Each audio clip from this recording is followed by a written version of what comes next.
And it really was. Music was in the soul up there, and it still is. And A voice like silk, hair that touched the floor.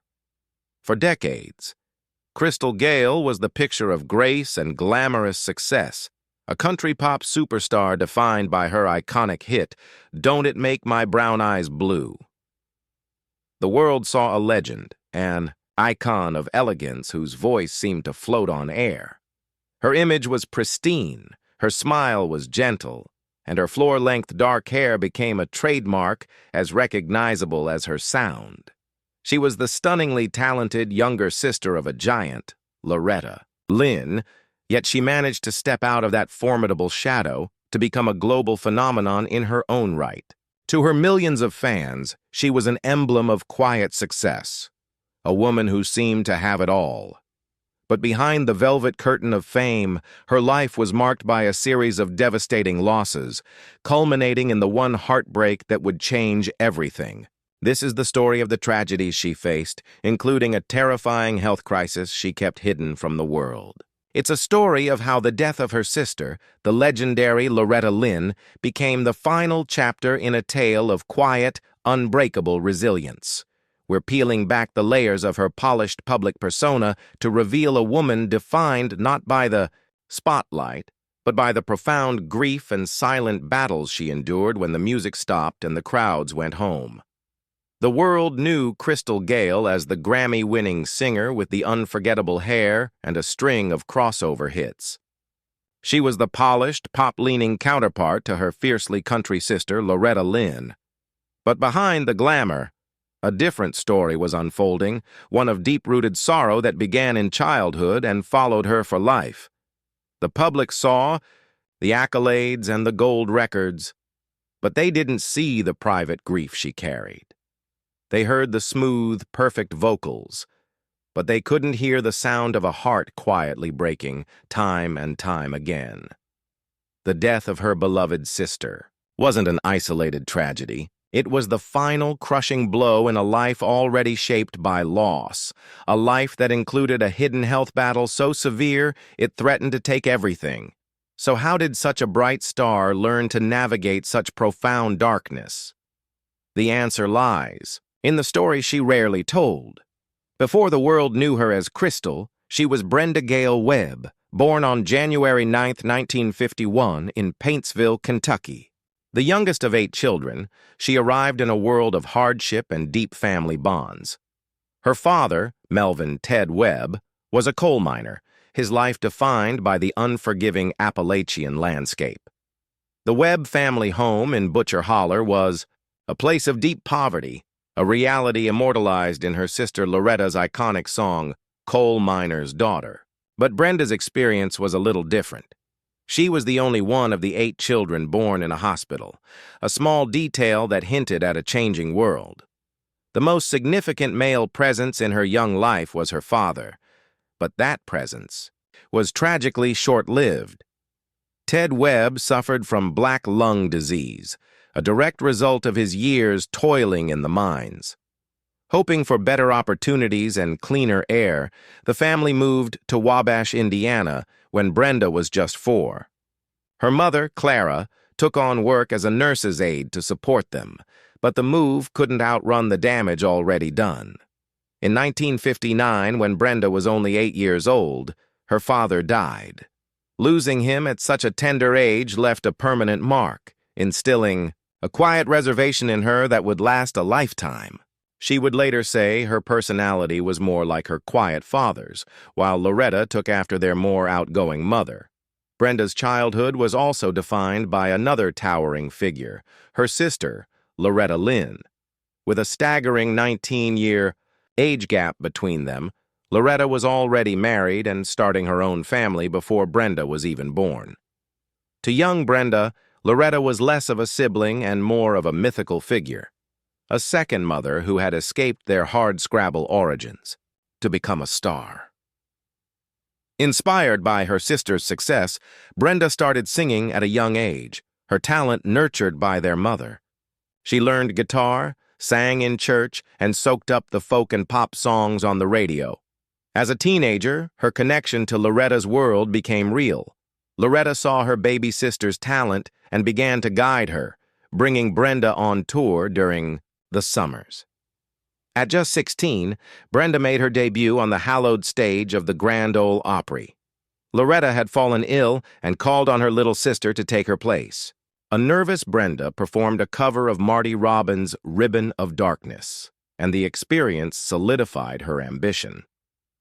After high school, Loretta helped her get a recording contract with Decca Records, the same label that had made her a star. But there was a problem. The label already had a star named Brenda Lee, so Brenda Gayle Webb had to go. It was Loretta who, while driving past a Crystal hamburger chain, came up with the name. "That's your name," Loretta said. "Crystals are bright and shiny like you." And just like that, Brenda Webb became Crystal Gayle. However, being Loretta, Lynn's sister was both a blessing and a curse. It opened doors, but it also cast a long, deep shadow.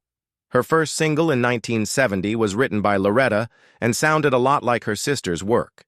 Decca Records seemed determined to market her as a little Loretta, a strategy that chafed at Crystal's desire to find her own voice.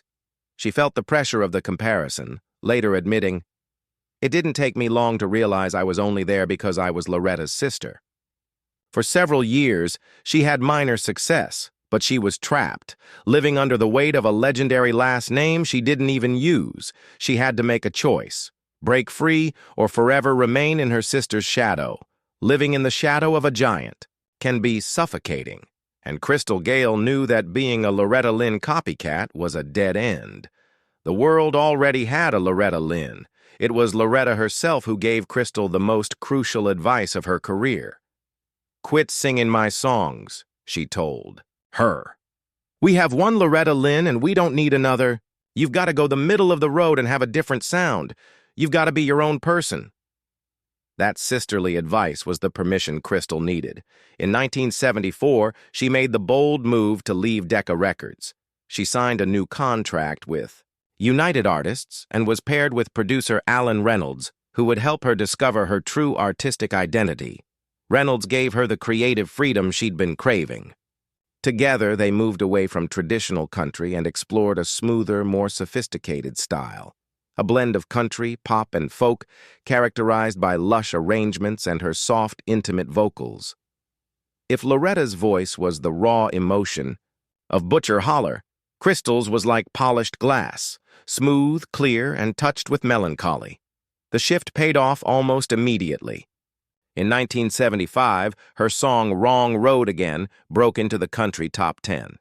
The next year, I'll Get Over You became her first #1 hit.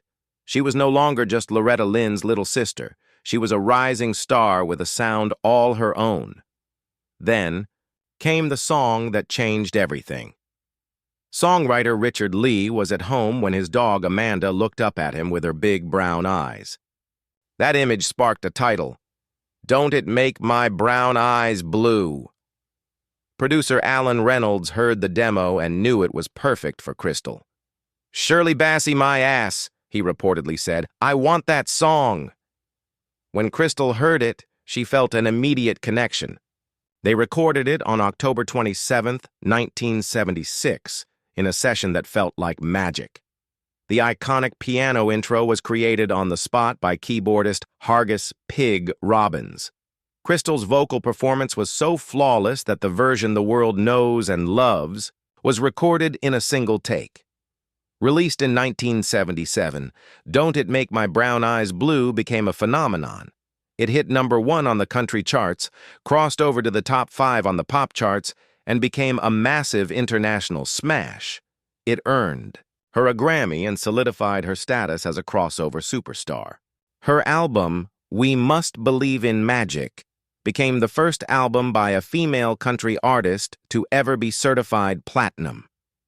With this success came her powerful visual identity. Her floor-length jet black hair became her trademark, a striking image that further set her apart. While Loretta was the down-to-earth coal miner's daughter, Crystal was the picture of glamour. Despite whispers of professional jealousy, both sisters maintained that their bond was unshakable. "We fight a little bit, but that's just sisters," Loretta said. "And we never fight over the music business." Crystal had finally found her own voice, and the world was listening. While Crystal Gayle's public life was a whirlwind of success, her private life was grounded in family. At the center of her world was her husband, Bill Gatzimos. They were high school sweethearts who married in 1971, long before she became a household name. As her star rose, Bill remained her steadfast partner, eventually getting a law degree and becoming her manager. Their marriage, now lasting over 5 decades, has been the bedrock of her life. Together, they built a quiet world away from the spotlight, raising 2 children, Catherine and Christos. Motherhood brought her immense joy, and her commitment to family was her sanctuary. But that quiet joy was often punctuated by sorrow. The loss of her father in childhood was the first deep cut, but it wouldn't be the last. In October 2017, tragedy struck again when her brother, Donald Ray Webb, passed away at 76. A talented songwriter himself, his death was another painful reminder of the fragility of the family bonds she held so dear. It was also during this period that Crystal faced a terrifying and deeply personal crisis, one she kept almost entirely hidden from the public. While fans saw her serene stage presence, she was fighting a significant private health battle. Her fierce protection of her privacy meant that she endured this struggle away from the spotlight. In fact, some sensational online reports of severe illness may have been a case of mistaken identity, confusing the singer with a woman named Crystal Gayle Dorian, who has publicly shared her own harrowing journey with 2 rare autoimmune diseases. While the exact nature of the singer's health scare remains private, it's clear she navigated a major personal challenge while continuing to perform with her signature grace. This silent struggle added another layer to her story, one of quiet endurance behind the scenes. Through all the ups and downs, one relationship remained a constant pillar for Crystal Gayle, her bond with her sister, Loretta Lynn. It was a complex and deeply loving sisterhood that transcended their age difference and career paths. Loretta was her mentor, her guide, and her fiercest protector. Crystal, in turn, was Loretta's baby sister, a source of immense pride. They always dismissed rumors of rivalry. "We're sisters. We can bicker, but we really didn't have time to bicker," Crystal once explained. Their love was never more apparent than on January 21, 2017, when a frail but determined Loretta stood on the Ryman Auditorium stage to officially induct Crystal into the Grand Ole Opry. "We've been together a long time, honey, and we've never had a fight," Loretta said, her voice filled with emotion. For Crystal, being welcomed into the Opry by her sister was the culmination of a lifelong dream. The moment was a beautiful public testament to their unbreakable bond. That bond is what made October 4th, 2022, so devastating. On that morning, Loretta Lynn passed away peacefully at her ranch in Hurricane Mills, Tennessee. She was 90 years old.